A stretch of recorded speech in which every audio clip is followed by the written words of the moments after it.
The Boston Celtics have established themselves as one of the more prominent figures in the past handful of NBA drafts due to general manager Danny Ainge's habit of hoarding draft picks.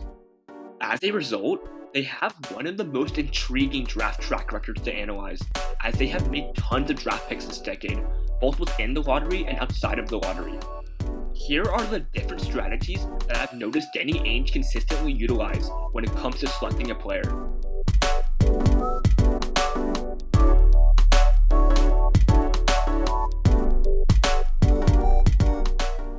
Whether or not a top high school prospect can produce at the college level is normally a make or break factor for most NBA scouts.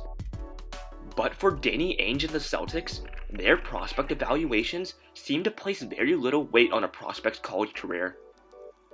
Instead, Boston seems to care more if a player possesses raw talent and tools, even if these talents and tools weren't on full display as they transition from high school to Division I competition. As a result, we've seen the Celtics take a chance on a number of former premier high school prospects who saw their draft stock drop due to underwhelming college play.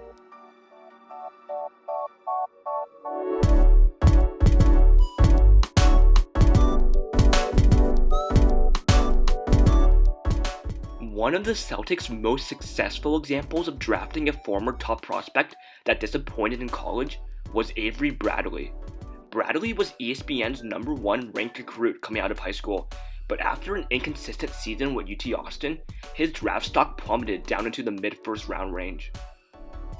Ainge was able to scoop him up with a 19th overall pick, and the Celtics were able to develop him into one of the top 3-and-D players in the league.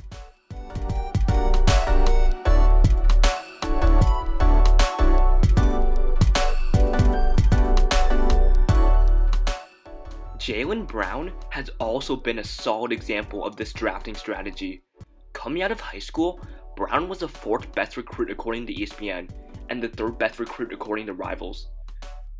But after an up and down season with Cal, where his lack of shooting was exposed, Brown's stock dropped down to the point where Jonathan Wasserman and Jonathan Givony both had him going 8th in their respective mock drafts. But the Celtics took a chance on his raw athleticism and potential with the 3rd overall pick, and it's pretty clear that it paid off.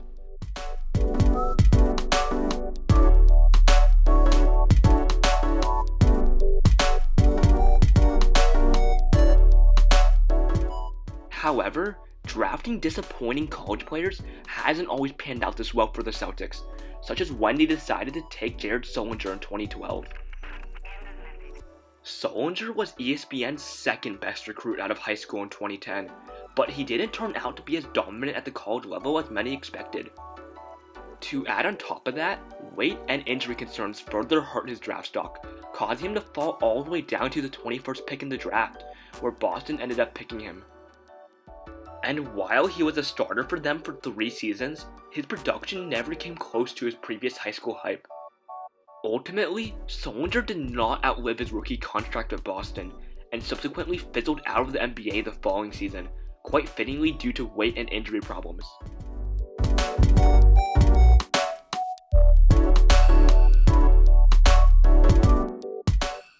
Sullinger wasn't a total failure for Boston, as he was still a relatively productive player for a 21st overall pick, but James Young sure was a total failure.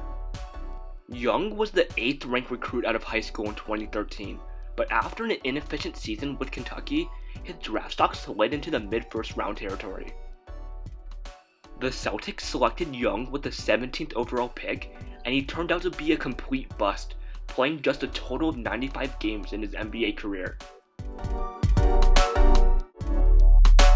In my opinion, Danny Ainge's habit of drafting former top high school prospects that struggled in college is fairly smart because it's low risk, high reward. It's a high reward strategy because he's buying in on players who have flashed a lot of upside in the past, and there's a chance that their upside could come to fruition. And it's low risk because these types of players have generally fallen in the draft, which means he normally only has to gamble a mid to late first round pick on them. Danny Ainge's most recent instance of this draft strategy was ROMEO LANGFORD, who the Celtics selected 14th overall last NBA draft. Langford was the 5th ranked recruit out of high school by ESPN, but fell in the draft mostly due to his shooting and his thumb injury. With the precedent of this drafting strategy being quite limited, I think the amount of success Langford has in the NBA will help determine whether or not this strategy is genius or a little too wishful.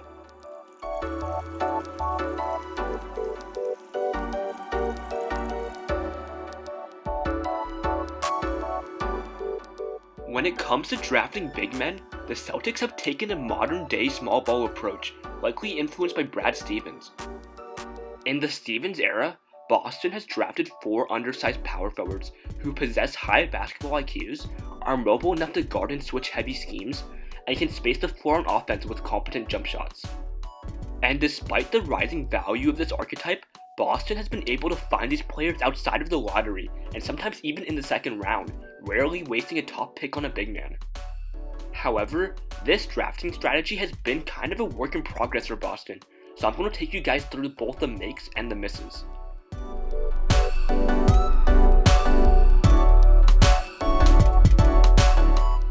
In 2015, the Celtics drafted the first iteration of this small ball big in Jordan Mickey with the 2nd round pick.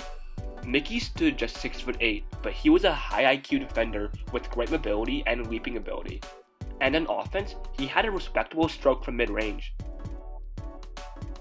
While he checked off a lot of the boxes that the Celtics seemed to be looking for in a small ball big, Mickey unfortunately never turned out to even be a rotational player for the Celtics, as his range never extended outside of the arc and he never bulked up enough to consistently guard larger 4s and 5s. However, Mickey set the blueprint that the Celtics could build off of in their search for this specific archetype.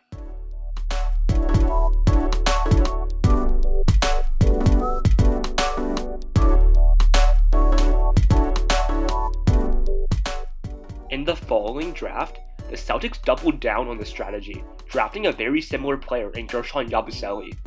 Like Mickey, Guerschon was also a 6'8" power forward who was mobile for his size and had a decent shooting stroke.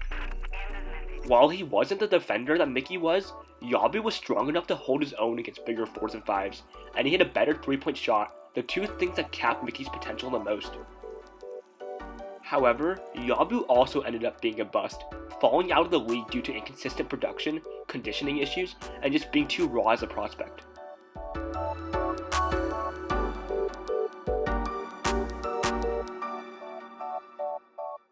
Despite striking out on his last 2 attempts at finding the small ball big, Danny Ainge stepped up to the plate swinging in the 2017 NBA draft, selecting Semi OJELEYE in the 2nd round.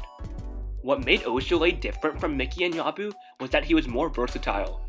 He was 2 inches shorter at 6'6", allowing him to play the 3 and the 4. And skill-wise, he was a better shooter than Mickey and Yabu, shooting 42.4% from 3 on 5 attempts per game in his final collegiate season. To add on top of that, OJELEYE also had a solid basketball IQ, finishing his college career with more total assists than turnovers. And even though he was shorter than his predecessors, he had a more impressive physical profile, as he was more mobile than Jordan Mickey and stronger than Yabu. Fast forward to this day, and Semi OJELEYE has been a success for the Celtics as a 3-and-D rotational player who's been called upon to guard small forwards, power forwards, centers, and even Giannis.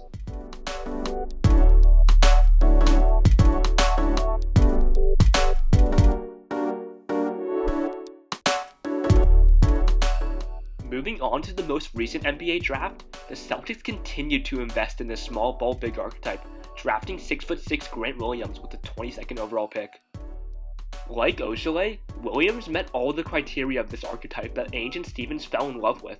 He had an immense basketball IQ, possibly one of the best in that year's draft, and he was also mobile for his size and had an extremely strong build, making him switchable and versatile on defense.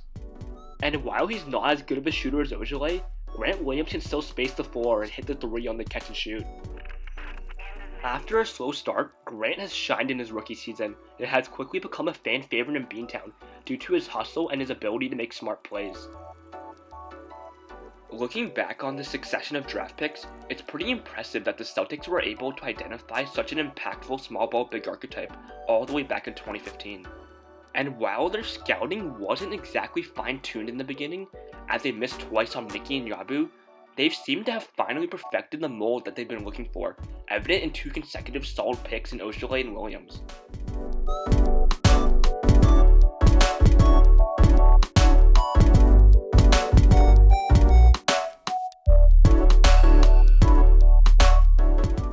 The final habit that I've noticed about Danny Ainge's style of drafting is that he's never afraid to take a player he likes, even if it means he has to take them higher in the draft than they are projected to go.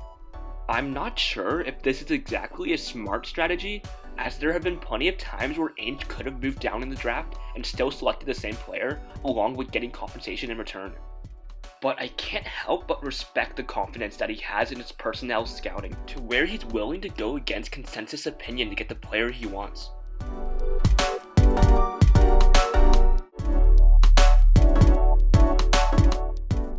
One example was taking Terry Rozier 16th in the 2015 draft. Terry Rozier was widely considered a late first round pick and even an early second round pick by some. I remember most credible mock drafts had him going in the 20 to 30 range. Yet Ainge took a gamble on Rozier by taking him just outside of the lottery at 16. And ultimately, it worked out for Boston, as Rozier had a solid tenure with the Celtics and helped lead a memorable playoff run in 2018.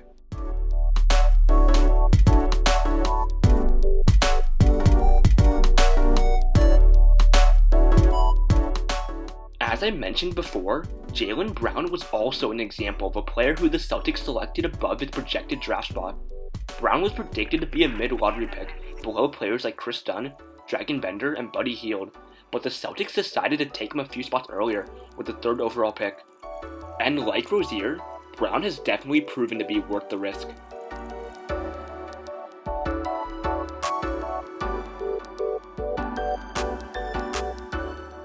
Jayson Tatum is another player that comes to mind, as Danny Ainge has publicly stated that the Celtics were ready to take him number 1 over consensus top talent Markelle Fultz had they not been able to trade down.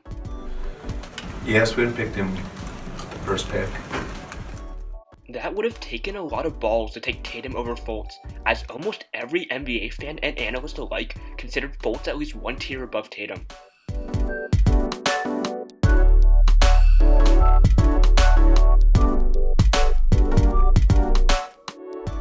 But Danny Ainge has gotten a little too extreme with his draft strategy at times, most notably with Guerschon Yabusele. In all 3 of Wasserman's, Kevin O'Connor's, and Javoni's mock drafts, none of them even had Yabusele going in the 1st round. Yabu was very much a surprise pick at 16, and he was a total disappointment for the Celtics. Well, that pretty much sums things up. I think I'm going to make this a series on the channel, so feel free to leave a comment telling me which general manager you want me to analyze next. Subscribe if you're new, and thanks for watching.